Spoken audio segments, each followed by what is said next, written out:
તો હવે દોસ્તો આપણે જોશું સપોર્ટ શું છે અને રેઝિસ્ટન્સ શું છે. તો what is support and what is resistance. તમે ઘણા બધા વિડીયો જોયા હશે, એમાં તમને બતાવે છે કે સપોર્ટ ઉપર બાય કરો અને રેઝિસ્ટન્સ ઉપર સેલ કરો. પણ આપણે આપણી સ્ટ્રેટેજીમાં આને કોન્ફ્લુઅન્સ તરીકે યુઝ કરશું. સપોઝ કે આપણી જે સ્પ્રિંગ સ્ટ્રેટેજી આપણે શીખવાના છીએ એમાં આપણને જો આપણી સ્ટ્રેટેજી પ્રમાણે જ્યાંથી બાય મળે છે ત્યાં આપણને સપોર્ટ જો મળે છે તો એ આપણા માટે પાવરફુલ થવાના ચાન્સ વધી જાય. એના માટે આપણે આને યુઝમાં લેવાના છીએ. તો એઝ ઓફ નાવ આપણે અત્યારે એટલું જોવાનું છે કે સપોર્ટ શું છે અને રેઝિસ્ટન્સ શું છે. સપોઝ માર્કેટ પહેલાં આવી રીતે અપ ટ્રેન્ડમાં હતું અને સડનલી એવું થયું કે અહીંથી માર્કેટે રિવર્સ કરી નાખ્યું. અહીંથી રિવર્સ થઈને ટ્રેન્ડ ડાઉનમાં શિફ્ટ થઈ ગયો. તો અહીંયાથી રિવર્સ થવાનું રીઝન શું? પહેલાં માર્કેટમાં અપ ટ્રેન્ડ હતો, અહીંયાથી બાઇંગ ઓર્ડર આવતા હતા, બાઇંગ પ્રેશર એટલું બધું હતું કે માર્કેટ ઓલરેડી અપ ટ્રેન્ડમાં હતું. પણ સડનલી અહીંયાથી સેલના ઓર્ડર આવ્યા. સેલના ઓર્ડર એટલા બધા આવ્યા કે માર્કેટ અહીંયાથી રિવર્સ થઈને અહીંયાથી માર્કેટ તૂટવા માંડ્યું અને માર્કેટે ટ્રેન્ડ શિફ્ટ કરીને ડાઉન ટ્રેન્ડમાં આવી ગયું. એનું એક જ રીઝન છે કે અહીંયાથી સેલિંગ ઓર્ડર વધારે આવ્યા.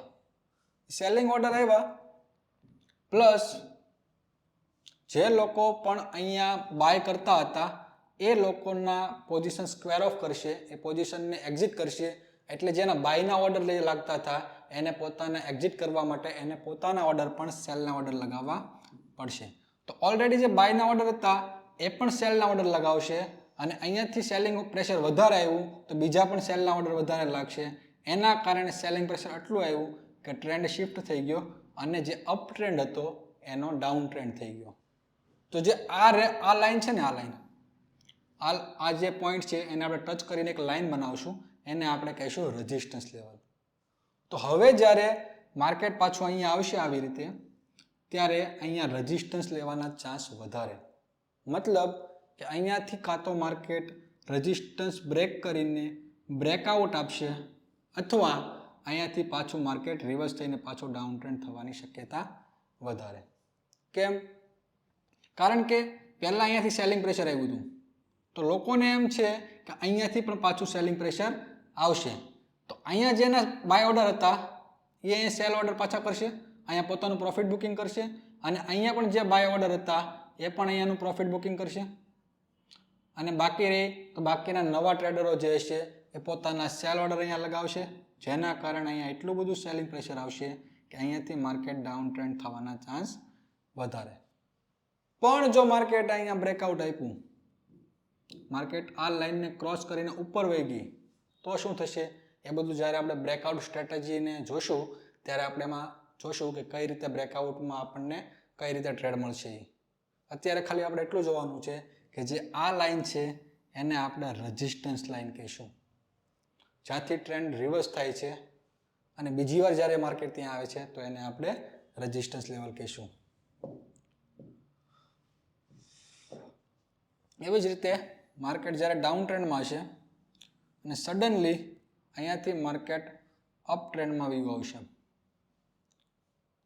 તો સેમ જેમ આપણે રેઝિસ્ટન્સમાં જોયું એવી જ રીતે અહીંયા જે નીચેની લાઈન આપણે ડ્રો કરીશું એને આપણે સપોર્ટ લાઈન કહીશું કે જ્યારે પણ માર્કેટ ત્યાં આવશે તો અહીંથી માર્કેટ અપ જવાના ચાન્સ સપોર્ટ લઈને વધારે રહેશે.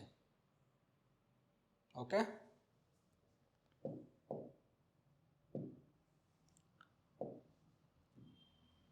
હવે આપણે જોઈએ કે ક્યારે આપણને રેઝિસ્ટન્સ અને સપોર્ટ યુઝમાં લઈ શકશું. આપણે સપોઝ કે આપણે પહેલો જોઈએ કે સ્ટ્રેટ લાઇન આપણને જોવા મળે.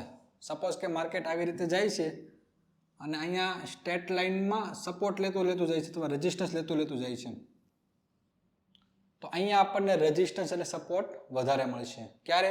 કે આપણને એક સ્ટ્રેટ લાઇનમાં જ્યારે માર્કેટ યા તો નીચે સપોર્ટ લેતું જાય છે માર્કેટ અથવા માર્કેટ ઉપર રેઝિસ્ટન્સ લેતું જાય છે ત્યારે આપણને વધારે પડતા ટ્રેડ એના સ્ટ્રેટ લાઇનમાંથી મળશે. સેકન્ડ નંબર આવશે મૂવિંગ એવરેજ. મૂવિંગ એવરેજ એક ઇન્ડિકેટર છે. એ ઇન્ડિકેટરમાં તમે 10 દિવસની મૂવિંગ એવરેજ લગાવી શકશો, 20 દિવસની લગાવી શકશો, 50 દિવસની લગાવી શકો, 100 દિવસની લગાવી શકો અથવા 200 દિવસની લગાવી શકો. તમારે કેવો ટ્રેડ ટાઈપ કરવો છે, ઇન્ટ્રાડે કરવો છે, સ્વિંગ કરવો છે, એના ઉપર ડિપેન્ડ થાય કે તમારે કઈ મૂવિંગ એવરેજ લગાવવી છે. એનો એક સ્પેશિયલી વિડીયો તમને બનાવીને આપીશ કે જેમાં તમે મૂવિંગ એવરેજ પર ટ્રેડિંગ કરી શકશો.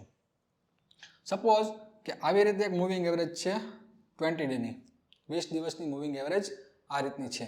તો જ્યારે માર્કેટ આવી રીતે ચાલશે ત્યારે એને સપોર્ટ લેશે, અને જ્યારે માર્કેટ તોડીને નીચે જશે ત્યારે ઉપરની સાઈડ રેઝિસ્ટન્સ લેશે.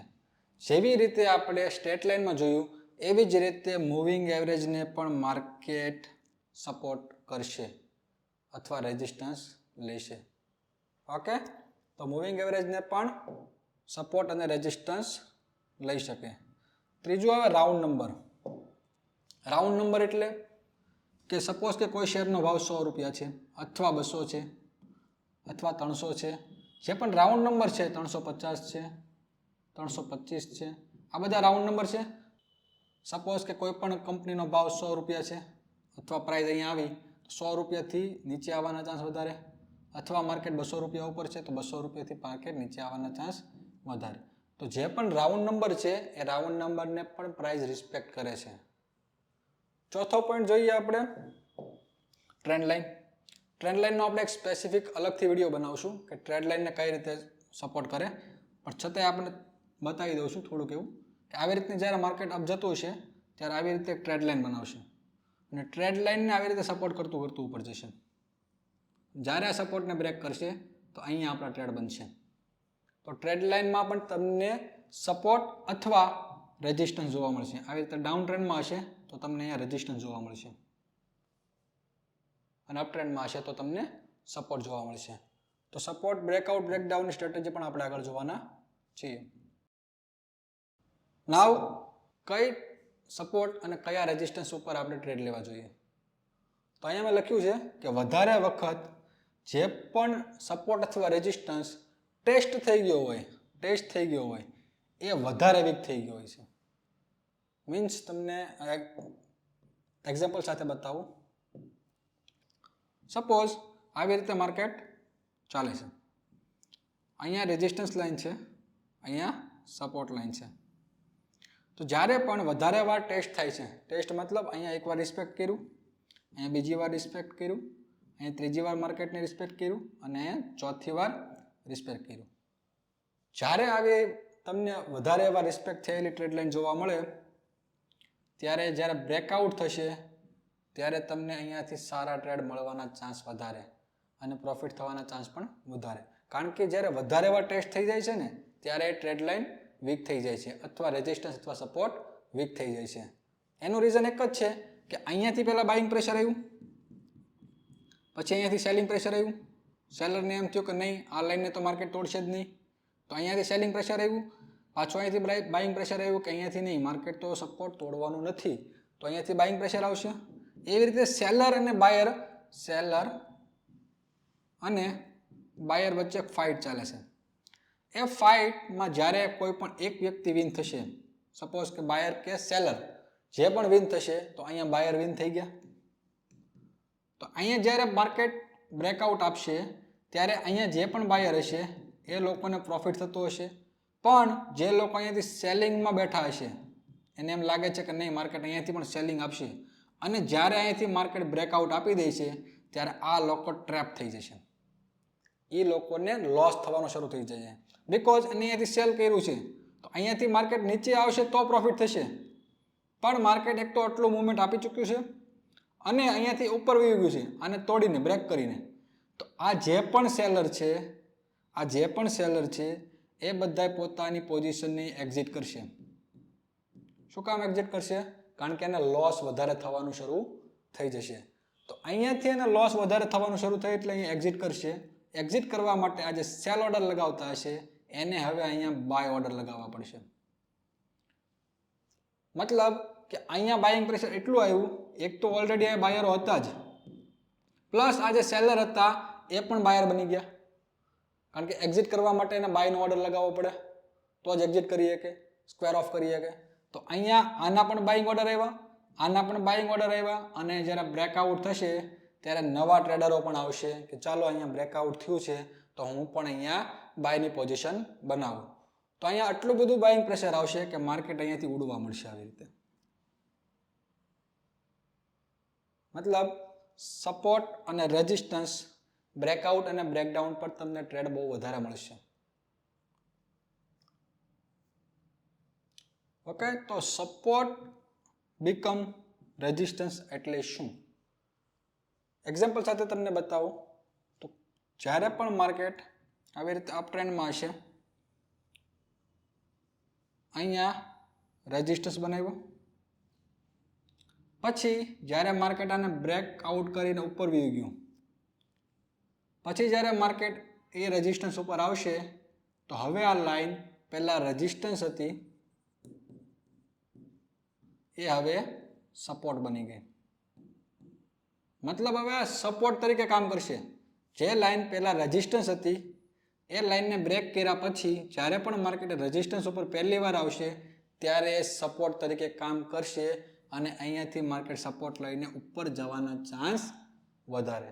તો આને કહેવાય રેઝિસ્ટન્સ બીકમ સપોર્ટ. મતલબ કે રેઝિસ્ટન્સ હતો એ હવે સપોર્ટ બની ગયો. એવી જ રીતે